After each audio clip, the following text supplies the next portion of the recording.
here. So we're not going to do anything vulgar, but you can ask me any intimate details that you would like, as long as it's respectful. All right. Can I ask something? So what truths that you may have know of that hasn't come out yet, and who's still holding on to some secrets?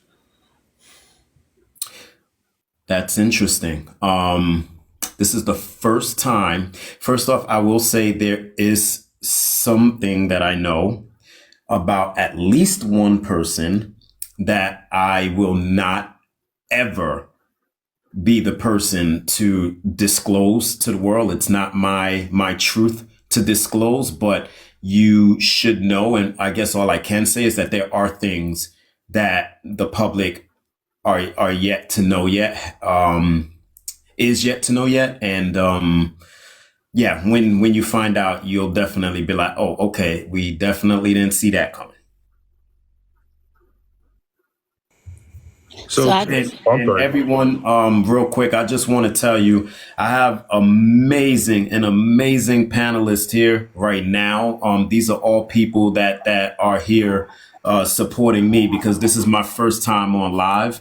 I've never done this before, and I'm completely oblivious to how this whole entire thing works. So please show love to everyone that y'all see in these boxes in front of me. Manny has been doing an incredible job interviewing me. I feel like I'm on 60 Minutes right now. I'm her. That's my girl from a couple of lives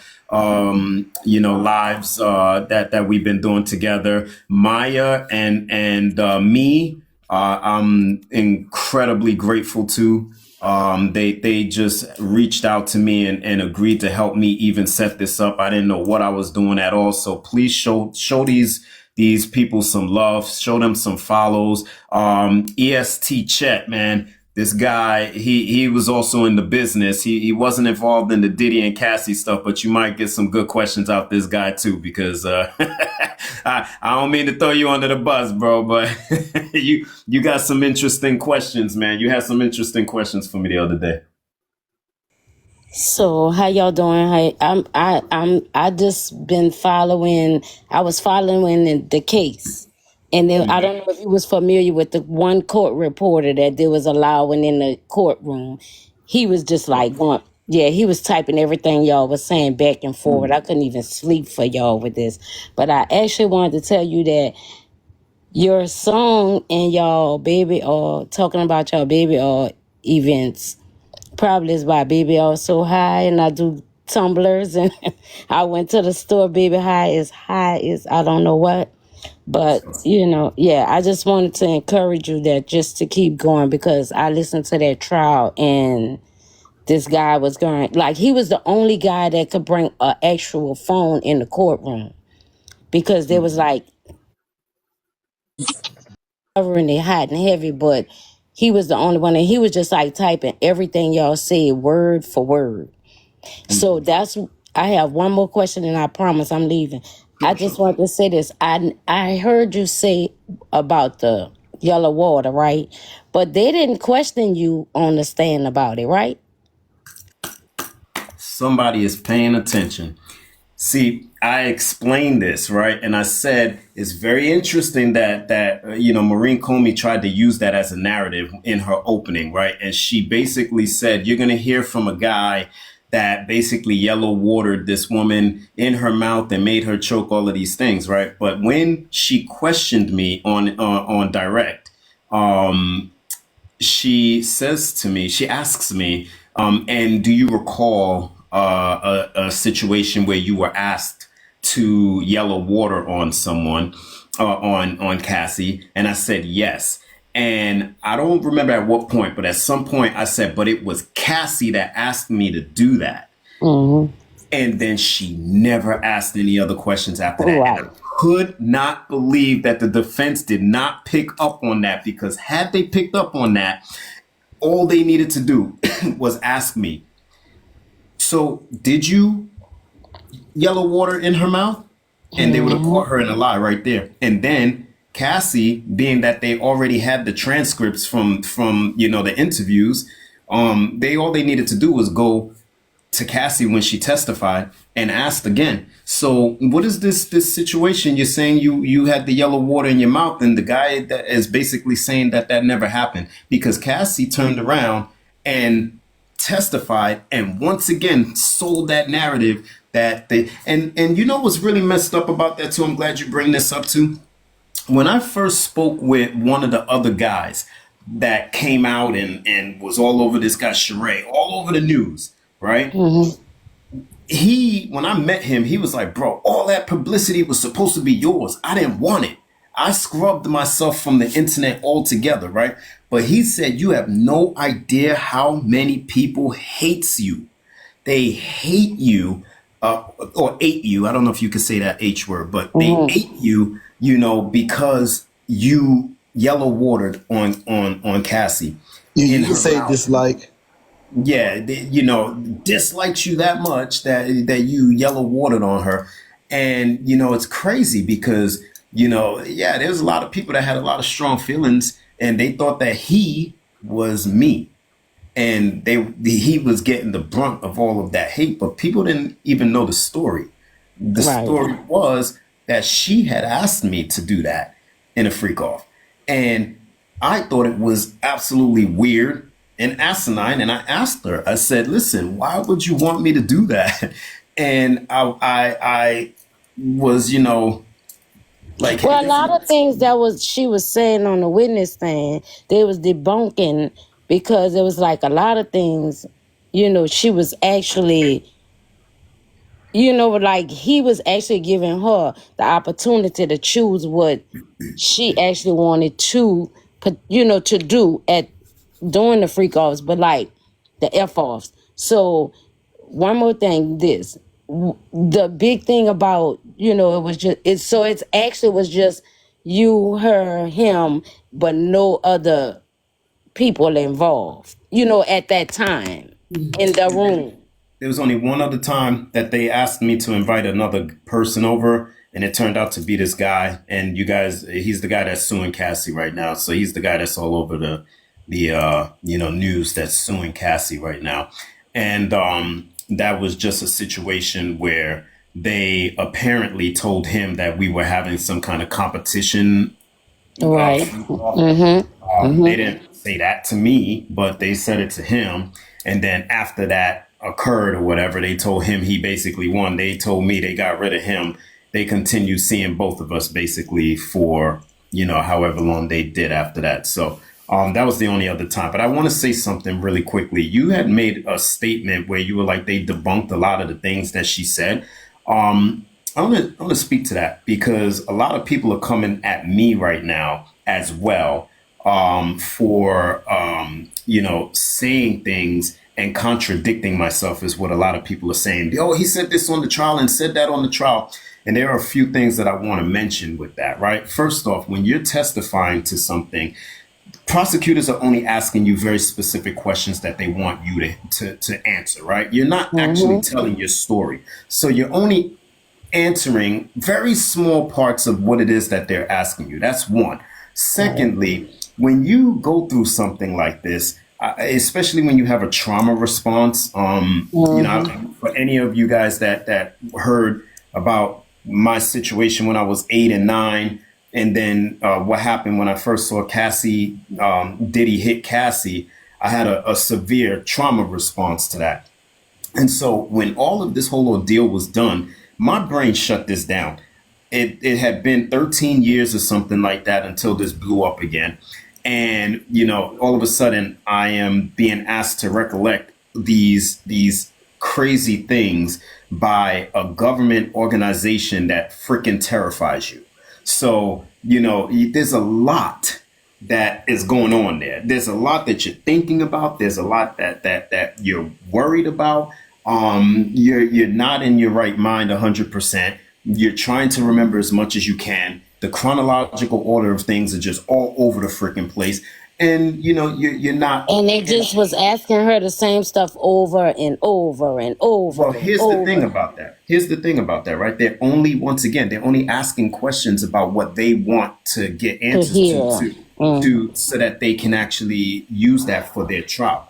It wasn't until the end of the trial happened and I started reaching out to some of the other guys and had a comfortable setting to start remembering and talking about some of the experiences that we had, that I started remembering a ton of things that I did not remember when I was testifying, a ton of things that I didn't remember when and just, oh my God, I remember when that happened to me too. And we're just going back and forth. And we would talk for 8, 9, sometimes 10 hours, just going back and forth and just remembering all of this stuff, right? And so, that's how memory works, especially when you're going through a trauma response. And so I say that to say this. Although I do believe Cassie was complicit for sure, I do not hold against her the way that people were able to debunk a lot of the things that she said, because she could very well be dealing with the exact same thing that I was dealing with. Your brain. And can I say this? I'm sorry for using the word debunk, because I was definitely saying, as a matter of fact, I promise you, I said the same thing you said, because of the way she was responding. You could tell, you know what I mean? Like, she knew more, but they wasn't allowing her to act. Because, like, in the testimony, like when she was testifying, they would ask her something. As soon as she answered something, they would cut her off and ask her something else, and cut her off and ask her something else. So they wasn't allowing her to actually really answer the questions. You know what I mean? Like, she That's what said they something. do in these Yeah. trials. So That's so I, that's I I boss. apologize for using debunk. You There's know no what I need mean? to apologize, but that's just what it is. But thank you so much for your questions and coming Yeah, in I there. appreciate It's y'all. good. Thank y'all for allowing me up. All right, and All hopefully righty. you're not going anywhere. Oh no, I'm Stay down in the in the chat. comments. I'm gonna let somebody else come up. All right, Maya, thank you could you. drop me. All right, So so can Daniel, I ask I this? gotta say, Oh, sorry. Sorry, man. so Daniel, I gotta say, she was complicit for me. I mean, we talked about this. She was complicit in the acts with y'all, and I gotta keep on saying that. People can say a lot of things, but y'all only knew from y'all point of view. Y'all didn't Agreed. know what happened before y'all got there. Prior to that, y'all can only view from y'all vantage point. So yes, she was complicit in the acts with y'all, but beyond that, you can't say what happened between her and him. You can only say what happened between her and him when you was in that moment with them. I 100% agree with you. I wouldn't even try to refute that at all, right? Because again, I witnessed her have trauma in this relationship, and I would not be so naive or egotistical to presume that I know the full extent to what she went through, right? But what I do know is that in whatever her reasoning was for staying in that relationship, she was also dragging other people into it and not being honest, because there were only two people that knew the totality of the situation that at hand, and it was her and him. And she also knew that there were STDs involved, and she knew that this was getting out of control and messy. This was hurting people at a certain point, and she was continuing to do so. So at some point, we still have to take that accountability and say that, listen, whether it was a full-fledged, I'm complicit and I got your back, I'm ride or die, or, I got one foot in and one foot out for my own personal reasons, or whatever the case may be, she still was also Yeah, helping but to Daniel, hurt I people. feel like that's unfair to say, because at that rate, like you're not taking in the totality of the situation and what it could have done to her. Jumped in my lap. I had never seen a human being shake like that. Literally, I don't know if you ever held a shake weight in your hand, like one of those like barbell things that you shake it and it's like she was literally shaking like that in my lap. She was terrified. And I basically told her, I was like, you have to stop this. You got to get out of this situation. Please, we can do anything. We can go to the cops. I will call your parents. I will do anything. And she basically was telling me, I'm fine. I'm fine. I promise you. I don't recall if she was telling me what she had done or whatever, But I was basically telling her there's absolutely nothing that you can do to deserve what he's doing to you. And at some point, she just stopped me by kissing me. And here's the crazy thing. I know some of the other guys testified to Cassie making out with them and all of that stuff. I might have come on to these situations pretty early on, because pretty early on, that was one of the things that she was not like comfortable with. From day one, she didn't really like kissing like that. And so when she started kissing me that day, it threw me way off.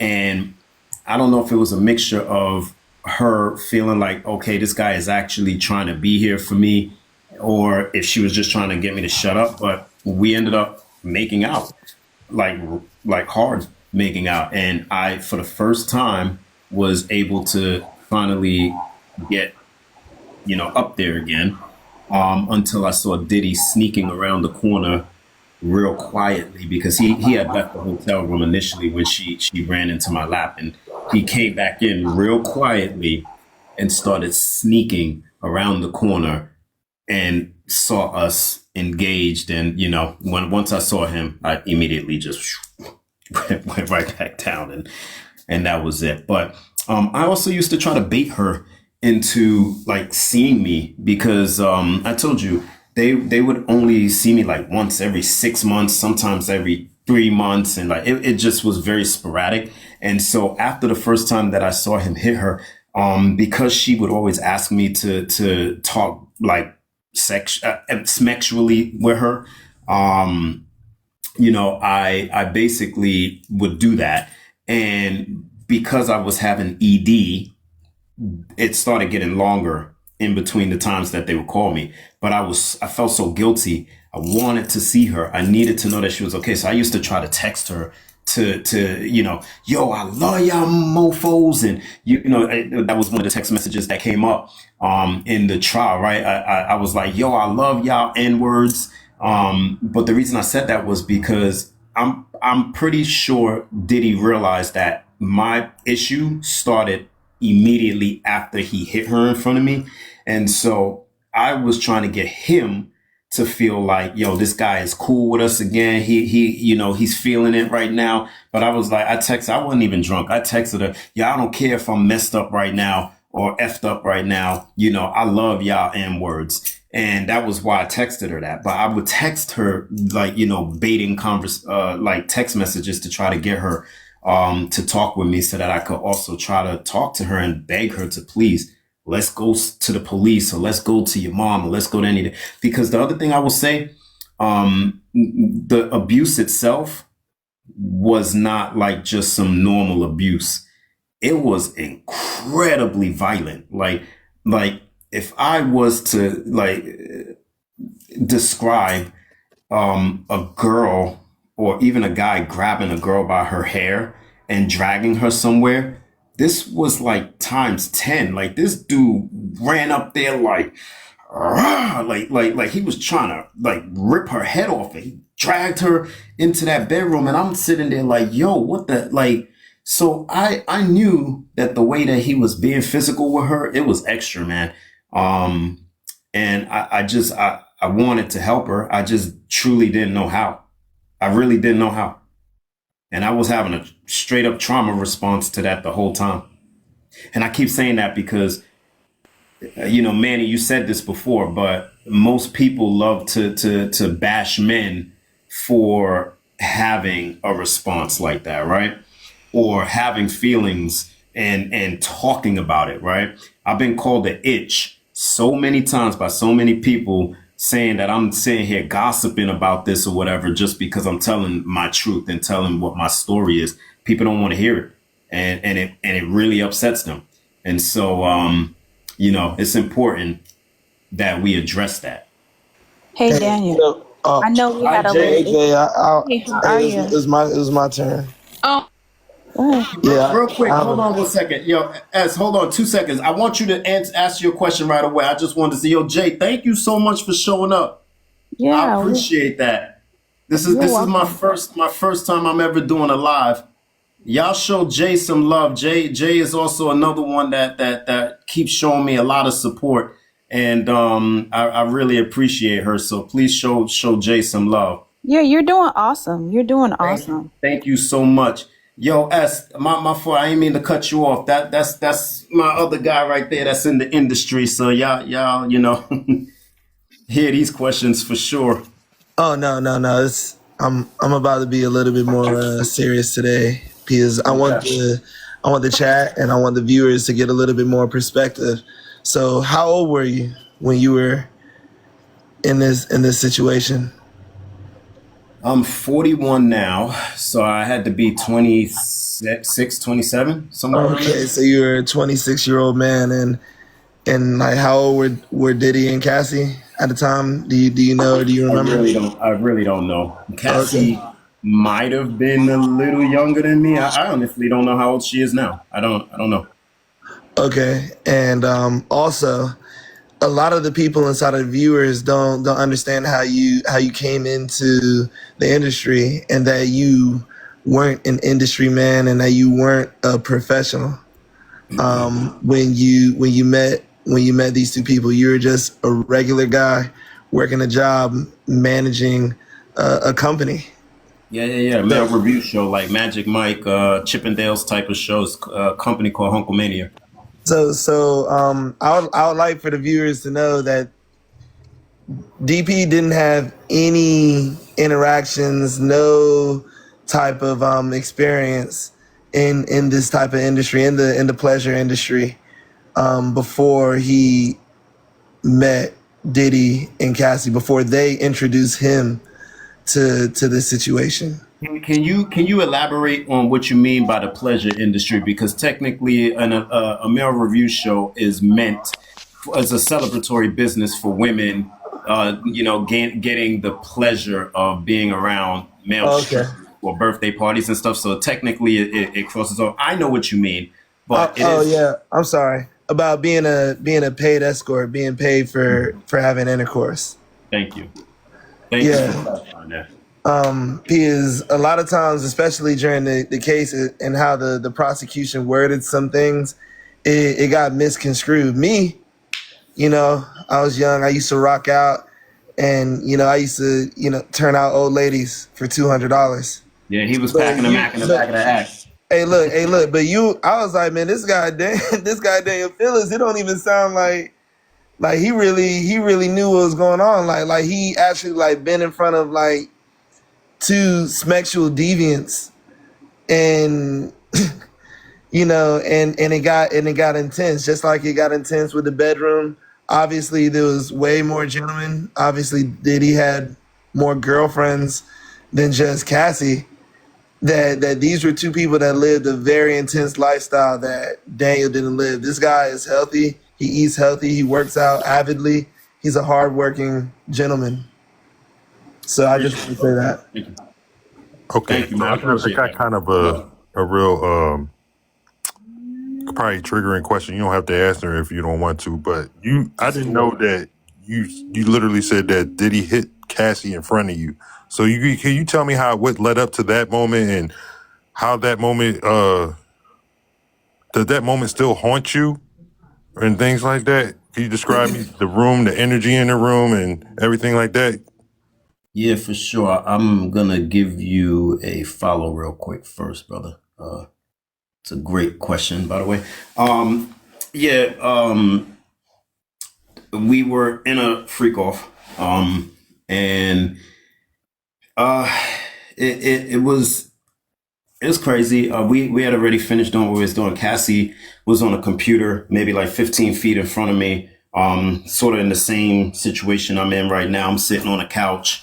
She's at a desk against a wall in that direction. Her back is to me. Her bedroom is to the right, and she has a wall right here to the left of her. And I hear Diddy basically yell from her bedroom, "Yo, babe, come here." And Cassie basically was like, "My personal information is out on the computer right now. Give me a second. I just need to log off." And all of a sudden I see a bottle just fly past her face and hit the wall. And then he came running out of the room and he snatches her by her hair and he drags her into the bedroom. And while she's in the bedroom, I'm just hearing pop, pop, pop, pop, pop. B word, when I tell you to come here, you come now. Pop, pop, pop. And she's like screaming, I'm sorry. I'm sorry. And, well, yeah, man, like, you know, I'm not gonna lie to you, man. Sometimes when I tell that story, bro, like, I do get emotional. I get because, you know, you,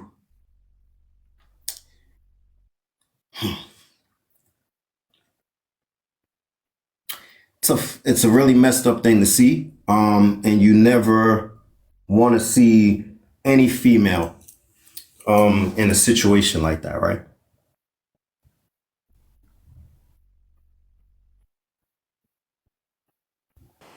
Take your time. So, yeah. I don't really Stop me really feel, quick. I I don't gotta really feel, something to do. yeah, I don't really feel like crazy bad or anything like that about,